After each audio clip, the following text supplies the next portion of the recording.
આ તો ખોટું છે કે સ્ટુડન્ટને ધમકી ના આપવી પડે, એમ કે સ્ટુડન્ટનો શું વાંક છે? તમારે જે બી પ્રોબ્લેમ હતો મેનેજમેન્ટને તમારે કહેવાનું હતું, સ્કૂલની પ્રિન્સિપલે તમારે વાત કરવાની હતી. સ્ટુડન્ટને જોર જબરદસ્તી ધમકી કરીને મતલબ નથી. એવી રીતે તો જગ્યાનું સોલ્યુશન આવે જ નહીં ને.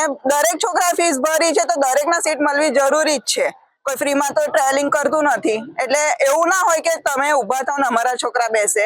એમને દાંડાવાળાને પેરેન્ટ્સને બી સમજવું પડે કે આપણે જે પ્રોબ્લેમ છે પ્રિન્સિપલ સાથે સોલ્વ કરાય, ના કે સ્ટુડન્ટ સાથે.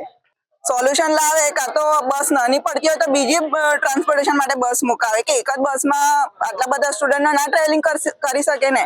મિનિમમ સીટ છે, દરેક સ્ટુડન્ટને દરેક સીટ મળવી જરૂરી છે ને. કલાકનો રસ્તો ટ્રાવેલિંગ છે, કલાક છોકરું બેગ વજન લઈને ઊભું તો ના રહી શકે.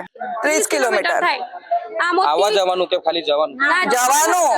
જવાનું 30 કિલોમીટર, આવવાનું ને. એમ બી 2 વાગે સ્કૂલ છૂટે છે તો 4 વાગે ઘરે આવે છે. સૌ પહેલા આમોદના સ્ટુડન્ટને લેવામાં આવે ને હવે લાસ્ટ આમોદના સ્ટુડન્ટને ડ્રોપ કરવામાં આવે. એટલે આખું 2 કલાક ટ્રાવેલિંગ કરે છે છોકરા. એટલે આવું છે. એટલે થોડુંક આ મેનેજમેન્ટનું પ્રોબ્લેમ છે, એટલે સોલ્યુશન લાવવું જરૂરી છે.